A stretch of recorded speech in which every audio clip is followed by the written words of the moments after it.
Hey everyone 2025 का start हो चुका है and really happy new year to everyone. I hope आप इस नए साल में बहुत कुछ सीखें, बहुत अच्छा करें। ठीक है, हर लोग को चाहिए कि 2025 में या फिर हम इंटर्नशिप ज्वाइन करें या फिर हमारा अच्छा जॉब लग जाए या फिर कुछ तो हम अच्छा लर्निंग वाइज अच्छा कुछ सीख लें जिससे कि हमारे आगे चल के लाइफ में काम आए। देखो, कहीं ना कहीं जितना भी चीज़ आप कह लो, एक पॉइंट पे आ जाता है कि भैया डीएसए आने से ही हम अच्छी अच्छी पैकेजेस को क्रैक कर सकते हैं।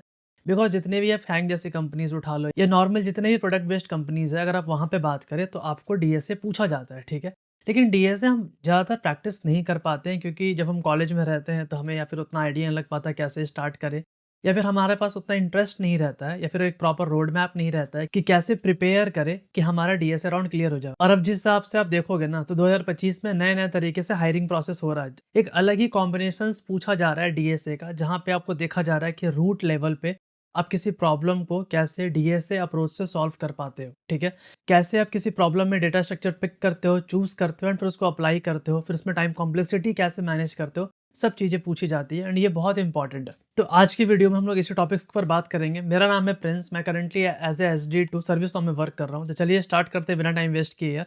मेरा पूरा का पूरा जो डीएसए का रोड मैप है ना, वो 6 मंथ का प्लान होने वाला है। ट्रस्ट मी, अगर आपने फॉलो किया, मैंने बहुत सारे प्लेलिस्ट बना रखे हैं यूट्यूब में ऑलरेडी। अगर आप उसको देखोगे आपको कंप्लीटली समझ में आएगा। मेरे प्लेलिस्ट से, मेरे तरीके से बहुत लोगों को जॉब लगा है, बहुत लोगों का इंटर्नशिप लगा है। सबसे पहला स्टार्ट करते हैं, जो पहला मंथ है उसमें मैं टारगेट कर रहा हूँ कि आप बेसिक से स्टार्ट करो। बेसिक कैसे स्टार्ट करो? जैसे टाइम कॉम्प्लेक्सिटी, स्पेस कॉम्प्लेक्सिटी, ये सब चीज को समझो। देन आप स्टार्ट करो एरे क्या है, लिंक लिस्ट क्या है, देन हमारे पास स्ट्रिंग कैसे वर्क करता है।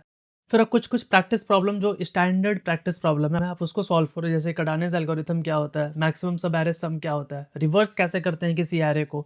देन लिंक लिस्ट में बात किया जाए, किसी भी नोड को हम लोग इंसर्ट कैसे करते हैं, डिलीट कैसे करते हैं, पूरा का पूरा लिंक लिस्ट को रिवर्स कैसे कर देते हैं।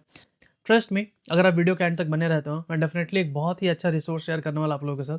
अगर आपने इस पूरा का पूरा सीट को फॉलो किया, जो सीट मैं आपको डिस्कस करूंगा एट द एंड, कि उस सीट को फॉलो करके कैसे आप अपना पूरा डीएसए जर्नी को ट्रैक कर सकते हो, कहाँ से स्टार्ट कर सकते हो, क्या सीक्वेंस में स्टार्ट कर सकते हो, बहुत इंपॉर्टेंट है। सब कुछ डिटेल आपको मिलेगा।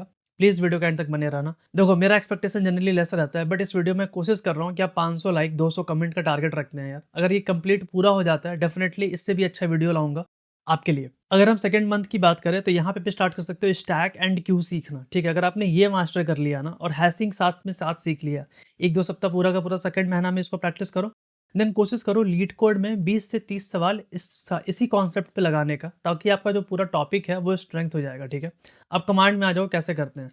मैंने पूरा का पूरा ऑल्दो हैशिंग का प्लेलिस्ट बना रखा है। मैंने पूरा लीड कोड का क्वेश्चंस कवर किया है और उस पे क्वेश्चंस के थ्रू आपको कॉन्सेप्ट समझाएं। अगर आप वो पूरा कवर करते हैं, कभी भी आपको लाइफ में डाउट नहीं आएगा कि हैशिंग कैसे वर्क करता है, लिंक लिस्ट कैसे काम करता है एंड एवरीथिंग। इस पूरे सेकंड महीना में ना एक कोशिश करने, काफी इंपॉर्टेंट टर्म समझने का, देयर इज स्लाइडिंग विंडो। ये एक तरह का टेक्निक है, पैटर्न है प्रोग्राम का, ठीक है, कोड का। ये क्वेश्चंस बहुत जगह पूछा जाता है एंड गूगल का थोड़ा पसंदीदा क्वेश्चंस में आता है ये। तो स्लाइडिंग विंडो टेक्निक बहुत जगह यूज होता है। देखो, एक चीज थोड़ा समझना पड़ेगा, डीएसए जो है ना, स्टार्टिंग के टाइम में थोड़ा टफ लगता है, खासकर 1 महीना 2 महीना। फिर धीरे-धीरे वो आपका रफ्तार पकड़ता है, अगर आप कंसिस्टेंट वे में कर रहे हो तो। इसलिए थर्ड मंथ में मैंने रखा है ट्री एंड ग्राफ। अगर आपने ये वाला पार्ट कवर कर लिया ना, देखो ट्री सीखने का सबसे बेस्ट तरीका रिकर्सन। एक बार आपको रिकर्सन समझ में आ गया, ट्री ऑटोमेटिक समझ में आ जाएगा। जहाँ ट्री समझ में आ गया, ग्राफ सबसे आसान तरीके से समझ में आएगा। मैंने अगेन पूरा प्लेलिस्ट कवर किया है यार, रिकर्सन के ऊपर, ट्री के ऊपर, ग्राफ के ऊपर। ट्रस्ट मी, आप मानोगे नहीं, मुझे पता है, क्योंकि आपने किया नहीं अभी तक। एक बार आपने वो पूरा प्लेलिस्ट कवर कर लिया ना, मैंने जैसे क्वेश्चंस कराए सारे क्वेश्चंस को अपने एक बार कवर कर लिया, कंप्लीट कर लिया, मैं आपको रिटर्न में दे सकता हूँ कि बहुत बड़ी बात कह रहा हूँ मैं ऑन द कैमरा। ठीक है, लेकिन ट्रस्ट मी, आपकी मैक्सिमम सवाल नहीं अटकेंगे, आपसे सारे क्वेश्चन होने लगेंगे। क्यों? बिकॉज मेरा जो सबसे फंडामेंटल चीज़ है वो है बेसिक्स। अगर आपने बेसिक्स कवर कर लिए, कोर कॉन्सेप्ट आपको पता है कि चीज़ें वर्क कैसे कर रही है, आपको कोई भी चीज़ याद करने की जरूरत नहीं पड़ेगी। सब कुछ आपके दिमाग में होगा। आप क्वेश्चंस पढ़ते के साथ आपको स्ट्राइक करेगा, अच्छा इसको ऐसे करना था। मेरे पास ऐसे बहुत सारे बच्चे हैं जिन्होंने किया है, कंप्लीट किया है एंड वो लिटरली अच्छे कंपनी में जॉब कर रहे हैं just because of my DSA playlist. आपके पास भी समय है, पूरा समय लो, अच्छे से कंप्लीट करो, डेफिनेटली बहुत अच्छा फील करोगे। जो फोर्थ मंथ है राइट, हम लोग उसको देंगे थोड़ा डीपी को, डायनेमिक प्रोग्रामिंग और रिकर्सन पे थोड़ा हम लोग और डीप डाउन करेंगे।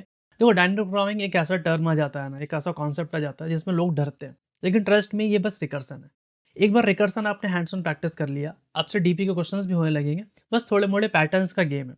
There is a playlist, Aditya Varma की प्लेलिस्ट है यूट्यूब पे, आप जाओ पूरा कंप्लीट करो, देखो बहुत अच्छा है। मैंने भी वहाँ से अपने टाइम पे किया था, पढ़ा था, ठीक है? आपको मेरे चैनल पे भी डीपी की प्लेलिस्ट मिल जाएगी, लेकिन मेरे चैनल पे जो सबसे इम्पोर्टेंट प्लेलिस्ट मुझे लगता है वो रिकर्सन का लगता है। मैंने रिकर्सन बहुत अच्छे से बेसिक से समझाया। किसी भी इंसान को रिकर्सन बहुत ही अच्छे से समझ में आ जाएगा। पूरा का पूरा रिकर्सन आपको बाय हार्ट हो जाएगा कि अच्छा चीज़ें चल कैसे रही है, कभी आप भूलोगे नहीं कि इस रिकर्सन का मतलब क्या है, या डर खत्म हो जाएगा। एक बार रिकर्सन पूरा मेरी प्लेलिस्ट से कंप्लीट कर लेता हूँ। फिर आप जाओ आदित्य वर्मा के प्लेलिस्ट में, आपको सब चीज़ें एक-एक चीज़ अच्छे से समझ में आएगी। डायनामिक प्रोग्रामिंग बहुत अच्छा से समझ में आ जाएगा वहाँ पे, आपको ग्रिडी भी समझ में आ जाएगा। नाउ 5th मंथ में मैंने थोड़ा मैथमेटिक्स वाला पार्ट रखा है। क्यों? बिकॉज़ ये इम्पोर्टेंट है। पता है जब आप अच्छे-अच्छे कंपनीज़ के इंटरव्यू में जाओगे ना, तो आपको सिर्फ़ आपको ग्राफ और ट्री के क्वेश्चंस नहीं दिखते हैं, आपको बहुत ज़्यादा क्वेश्चंस दिखते हैं मैथमेटिक्स के ऊपर। जैसे कि मॉड्यूलर अरिथमेटिक अगर मैं बात करूँ, ठीक है? जैसे कि जीसीडी कैसे निकालते हैं, प्राइम नंबर क्या है? प्राइम नंबर निकालने का काफ़ी अच्छा एक थ्योरी है, दैट्स वी कॉल्ड सीव ऑफ इराथोस्थीन। मैंने अपने ये सीखा था कॉम्पिटिटिव प्रोग्रामिंग के टाइम में, ठीक है? बहुत ही अच्छी चीज़ है, बहुत ही अच्छी चीज़ है। लेकिन एक बार ये सब चीज़ कब समझ में आएगा? जब आपका ट्री स्ट्रॉन्ग होगा, ग्राफ स्ट्रॉन्ग होगा, तब आपको आइडिया लगेगा कि अच्छा हम लोग ये किस बारे में बात कर रहे हैं, ठीक है? मेरा हमेशा से एक मानना रहा है ना, जब भी कोई भी चीज़ पढ़ो, चाहे वो डीएसए पढ़ो, डेवलपमेंट पढ़ो, हमेशा एक प्रॉपर नोट्स बना के रखो कि आप नोट्स बनाते चलो कि आपने क्या पढ़ा, क्या सीखा, और उस नोट्स को डे 1 से रिवाइज़ करो। फिर आपको जो डीएसए का जो डर रहता है ना किसी प्रॉब्लम को देखने का, वो खत्म हो जाएगा, और ये सबसे इंपॉर्टेंट चीज़ है। ना जो लास्ट मंथ है वो मैंने दिया है ऐसे ट्रिकी क्वेश्चंस को सॉल्व करने का, जैसे बिटवाइज़ ऑपरेटर के थ्रू आप कैसे किसी प्रॉब्लम को सॉल्व कर सकते हो। देन आप कोशिश करो 400-500 क्वेश्चंस एट लीस्ट, ठीक है? 400-500 बहुत ज़्यादा बोल दिए मैंने। 200 से 300 क्वेश्चन भी सॉल्व करते हो लीड कोड के, रेगुलर बेसिस पे, रोज़ का नहीं बता रहा, रेगुलर बेसिस में, मतलब कि रोज़ का 2-3 प्रॉब्लम भी सॉल्व कर रहे हो, तो आपको बहुत अच्छा इम्पैक्ट डालेगा लॉन्ग टर्म में। एक लास्ट चीज़ मैं कहूँगा कि बहुत लोग कन्फ्यूज़ रहते हैं कि भैया मुझे लीड कोड नहीं करना, मुझे डीएसए नहीं करना, मुझे डेवलपमेंट में कुछ बताओ। देखो मैं ये कहूँगा ना, 2-4 महीने डीएसए को दो, कोई बुराई नहीं है इस चीज़ को देने में, आपका माइंड ही खुलेगा। थोड़ा टफ लगता है स्टार्टिंग में बिकॉज़ काफ़ी सारे डेटा स्ट्रक्चर पढ़ने पड़ते हैं, आइडिया नहीं लगता है कब कौन सा इम्प्लीमेंट करना है। बट उसके लिए मेरे पास मास्टर ट्रिक क्या है, पूरा का पूरा एक मैंने 100 डीएसए क्वेश्चंस का एक लिस्ट बनाया। आप इसको यहाँ से फाइल में जाके अपने व्हाट आई से कॉपी का ऑप्शन होगा, हाँ, मेक अ कॉपी। अब इसको अपना एक कॉपी बना सकते हो, ठीक है? अब अपने लोकल में इसको यूज़ कर सकते हो, अपने गूगल ड्राइव से, अपने गूगल अकाउंट से लिंक कर सकते हो। इसमें क्या है कि आप अपना एक एक ये तो सबसे पहले ये है कि टॉप 100 जो क्वेश्चंस है ना डीएसए का, जैसे एरे का, ये सारे इंपॉर्टेंट क्वेश्चंस हैं। अगर आपने ये कर लिया, ठीक है? लिंक आपको मिल जाएगा, लीड कोड का क्वेश्चंस है। अगर आपने ये कर लिया, अगर आपको लगता है कि आप इसको टिक मार्क कर दो, ठीक है? अगर आपको लगता है ये क्वेश्चंस रिवीजन का ज़रूरत है, कि हाँ भैया ये रिवीजन का ज़रूरत है, रिवीजन का ज़रूरत नहीं है, नो, ठीक है? इसको हम बाद में कभी रिवाइज़ नहीं करेंगे। ये सारे क्वेश्चंस, हाँ, ये वाला क्वेश्चंस मैंने किया, मैक्सिमम प्रोडक्ट सम एरे, ये मैंने कर लिया, लेकिन मुझे इसका रिवीजन का ज़रूरत है। मतलब कि अगर दोबारा मैं इस सीट को आइटरेट करता हूँ, ये देखता हूँ, तो मैं वही सारे क्वेश्चंस पे जाऊँगा जिस पे मैंने येस मार्क कर रखे हैं। सेकंड थिंग, ये सारे यूट्यूब के प्लेलिस्ट है यार, जो मुझे लगता है सबसे इम्पोर्टेंट है, वन है, ये सारे मेरे चैनल के प्लेलिस्ट है। एंड ये सीक्वेंस में, अगर आपने मैट्रिक्स पढ़ना है, हैशिंग पढ़ना है, एसटीएल पढ़ना है, stack, queue, link list, heap, tree, graph, matrix, recursion, DP, LeetCode, competitive program, everything, ठीक है? आप प्लेलिस्ट वाइज़ जाओ, खत्म करो। अगर जिसके पास बहुत ज़्यादा समय है ना, अगर ये बंदा पूरा प्लेलिस्ट कोई देख लेता है, मैं लिख के दे रहा हूँ, उसको जो मन में डर है कॉम्पिटिटिव प्रोग्रामिंग का, डेटा स्ट्रक्चर का, वो हमेशा के लिए खत्म हो जाएगा।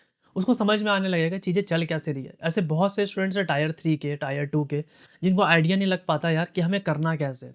प्राइवेट कॉलेज में जो बच्चे रहते हैं तो उनको तो कुछ हवा ही नहीं लगता यार कि हम कहाँ से स्टार्ट करें, कहाँ खत्म करें, क्या नहीं करें। आप इतना समझ लो, मैंने इतनी सारी कम्युनिटी अगर बनाई है, इतने सारे बच्चे अगर मेरे से पढ़ के जॉब ले रहे हैं, इंटर्नशिप ले रहे हैं, डेफ़िनेटली कुछ ना कुछ कंटेंट में दम होगा। लेकिन कंटेंट में दम तब निकल पाता है जब कोई बच्चा एक्चुअली में एफर्ट कर रहा है, ये सारे प्लेलिस्ट के ऊपर, उसको देख रहा है, रिवीजन कर रहा है, प्रैक्टिस कर रहा है, इम्प्लीमेंट कर रहा है, तब। अगेन अगर मैं बात करूँ, मेरा पूरा का पूरा जो नोड.जेएस का प्लेलिस्ट है, जो पूरा का पूरा बैकएंड डेवलपमेंट पे है, मैंने पूरा डिटेल में बताया है कि मोंगोडीबी कैसे वर्क करता है, डेटाबेस कैसे होता है, एपीआई कैसे क्रिएट करते हैं, पोस्टमैन कैसे यूज़ करते हैं, each and everything full fledge पूरा एप्लीकेशन डेवलप भी करवाया है बैकएंड का। एंड मैंने एआई को भी इंटीग्रेट करवाया, वो पूरा किसी ने देख लिया, तो उसकी जॉब लगना तो तय है। मैं ये लिख के दे रहा हूँ, क्यों? बिकॉज़ आप क्या करोगे, अभी आप बहुत नए हो, ठीक है? आप सोचोगे 2025 आ गया है भाई, अब तो मुझे कुछ ऐसा कुछ दे दो गोली टाइप का, या फिर मैं ये कोर्स खरीद लेता हूँ, वो कोर्स खरीद लेता हूँ, मेरी जॉब लग जाएगी। कुछ भी कर लो, नहीं लगती ब्रो, आपको मेहनत करनी पड़ेगी।